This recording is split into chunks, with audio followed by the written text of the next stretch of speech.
Welcome to another deep dive. This time, we're going to be talking about something that I think a lot of people listening are going to relate to. You know, that feeling of wanting to try something new, even though life feels pretty full already. Yeah, And you specifically want to know if pottery is a good fit for your busy schedule. right. So we're turning to a blog post for this. It's called "Should I Start Exploring Pottery?" And it's from keonmeng.org. Okay. Interesting. Now, the author of this post calls himself an old software plumber. Uh-huh. I thought that was pretty cool. Yeah. Makes you wonder what brought him to pottery.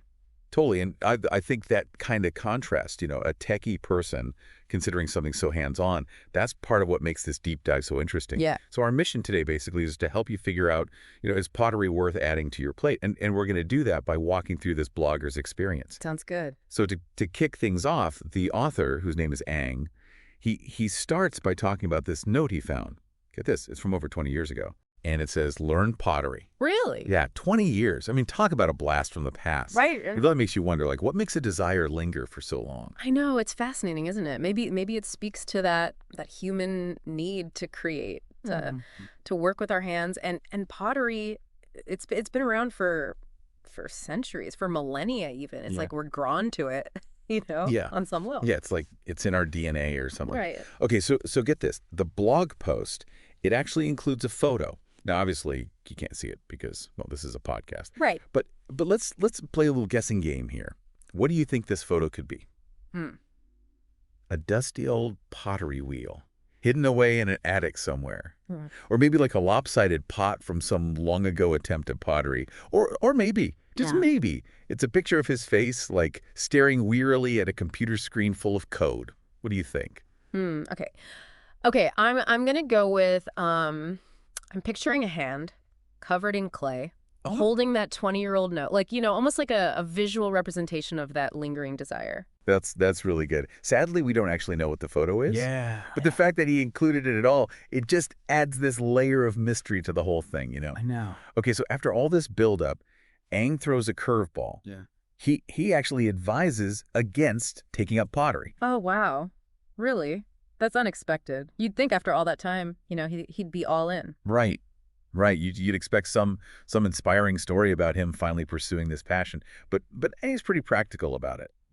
He talks about how he doesn't have enough space. He says he doesn't have room for a dedicated pottery workshop. Mm. And then there's the cost. Yeah. Clay, glazes, a kiln, if you're serious about it. It's not exactly a cheap hobby. Yeah, those are definitely valid concerns, but I also think, we tend to underestimate our ability to be resourceful, you Yeah. know? Maybe he could transform a small corner of his home into a little studio space. Yeah. Or maybe there are communal studios in his area. I mean, who knows? He might be overlooking some options. Right. That's a good point.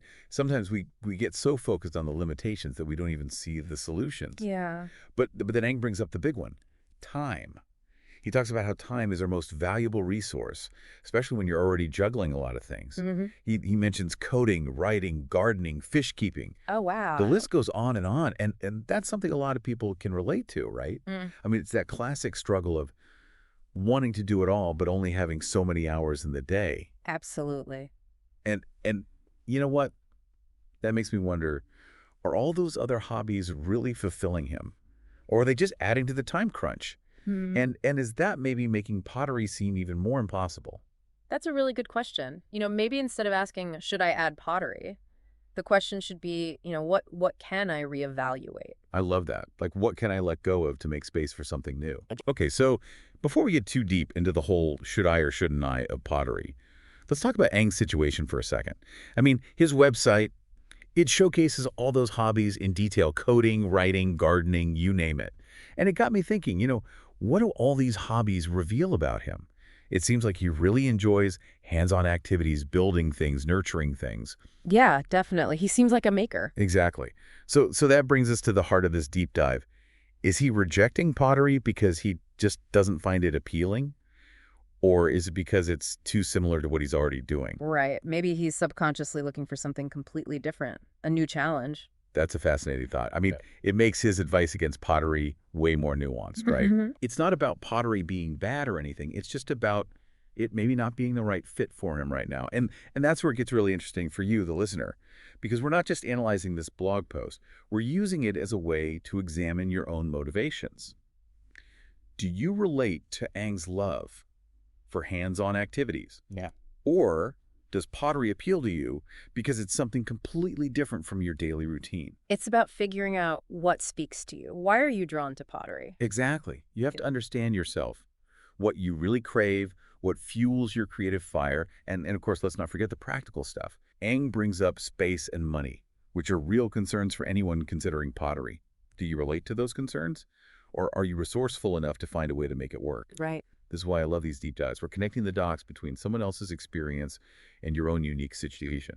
It's about finding the insights that resonate with you. Absolutely. It's all about asking yourself, what speaks to Emmy in this story? Exactly.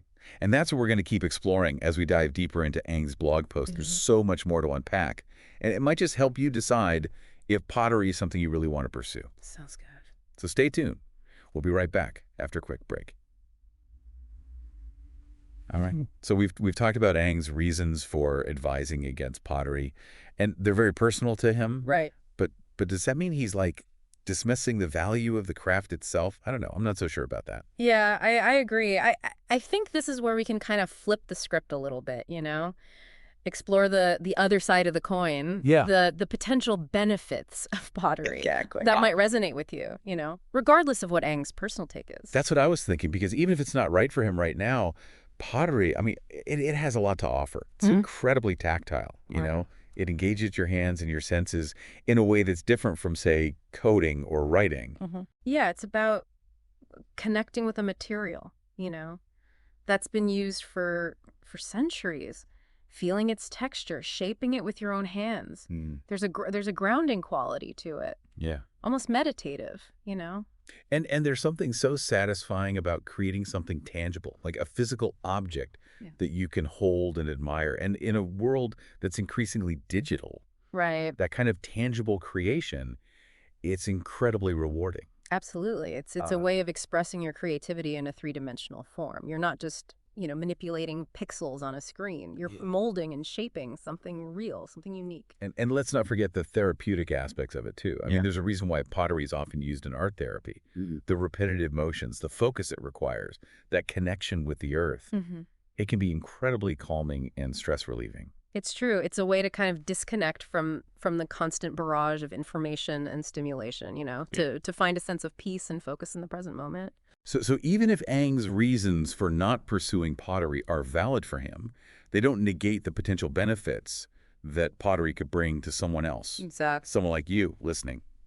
It all comes down to what you're looking for in a hobby, what needs you're hoping to fulfill. Okay, now I want to go back to something we talked about earlier, the photo in Ang's blog post. Oh, yeah. We still don't know what it shows, but it's clearly there for a reason. Why include it at all? It just makes me think, Yeah, it's almost like a challenge to the reader to fill in the blank with their own interpretation. Right. Maybe it's a visual metaphor for the decision-making process itself. Like, we all have this image in our minds of what pottery could be, Right. but the reality might be very different. Yeah, or maybe it's a reminder that sometimes the most meaningful journeys are the ones that we don't fully document, the ones that exist only in our own memories and experiences. Ooh. I like that. That's another layer of mystery to the whole thing. Okay, so we've talked about Ang's reasons for saying no to pottery. And we've explored the potential benefits that drew you to it in the first place. So now it's time to kind of bring those two perspectives together and see what insights emerge. Yeah, and remember, Ang's experience is just one data point. It's valuable, but it doesn't dictate your own path. Right. And this deep dive, it's not about convincing you to take up pottery or to avoid it altogether. Right. It's about giving you the tools to make an informed decision. Exactly. One that aligns with your own needs and aspirations. So let's shift gears a bit and talk about some of the practicalities of pottery. Okay. Things that Ang touched on, but that we can dive into a bit deeper. Because even if you're excited about the creative and therapeutic aspects, Right. there are some logistical hurdles you might need to consider. Yes, space is a big one, as Ang pointed out. Yeah. I mean, a full-fledged pottery studio isn't feasible for everyone, right? Right. But does that mean you have to give up on the dream altogether? Not necessarily. Right. There's so many creative solutions.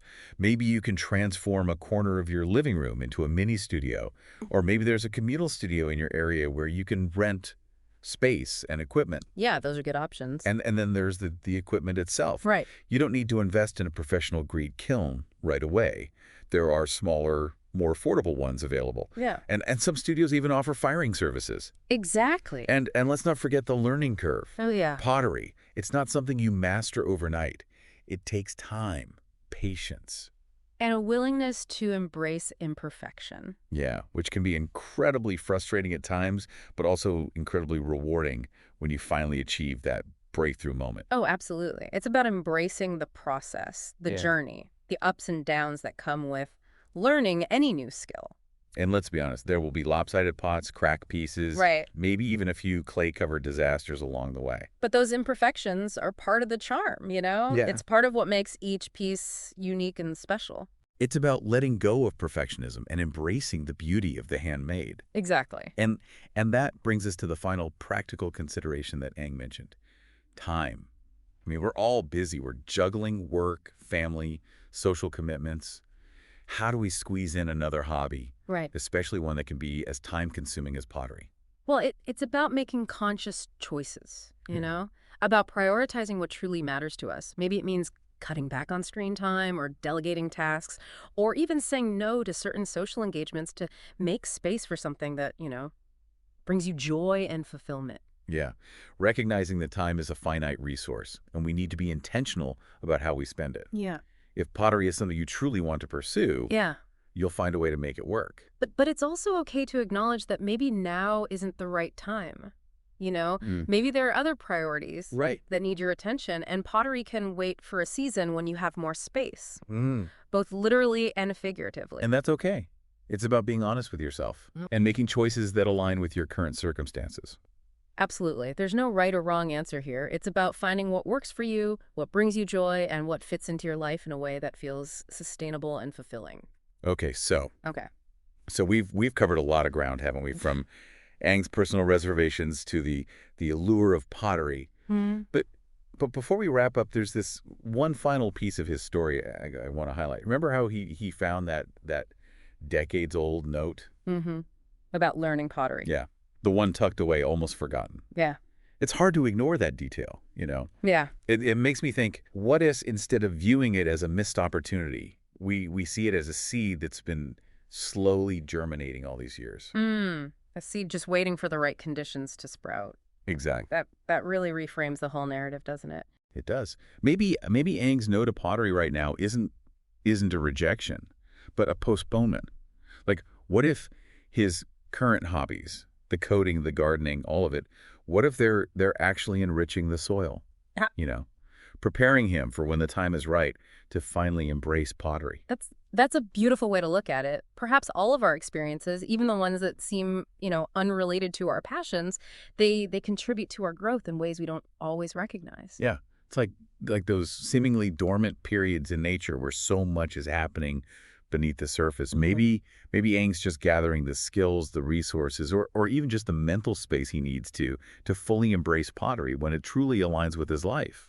And that brings us back to you listening in. This deep dive, it's been about more than just pottery. It's about understanding that passions don't have expiration dates. Yeah. They can simmer on the back burner sometimes for years until the moment is right. And that moment might look different for everyone? Exactly. It's about trusting your own timing, honoring where you are now, and recognizing that not yet doesn't mean never.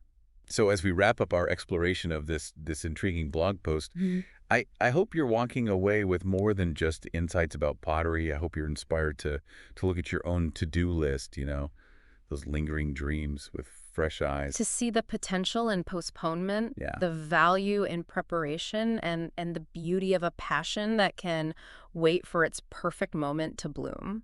Beautifully said. Thank you for joining us on this deep dive. And remember, the journey of exploration doesn't end here. Keep questioning, keep seeking, and keep nurturing those passions that make your heart sing, whether they're ready to take center stage or patiently waiting in the wings. That's a great way to put it.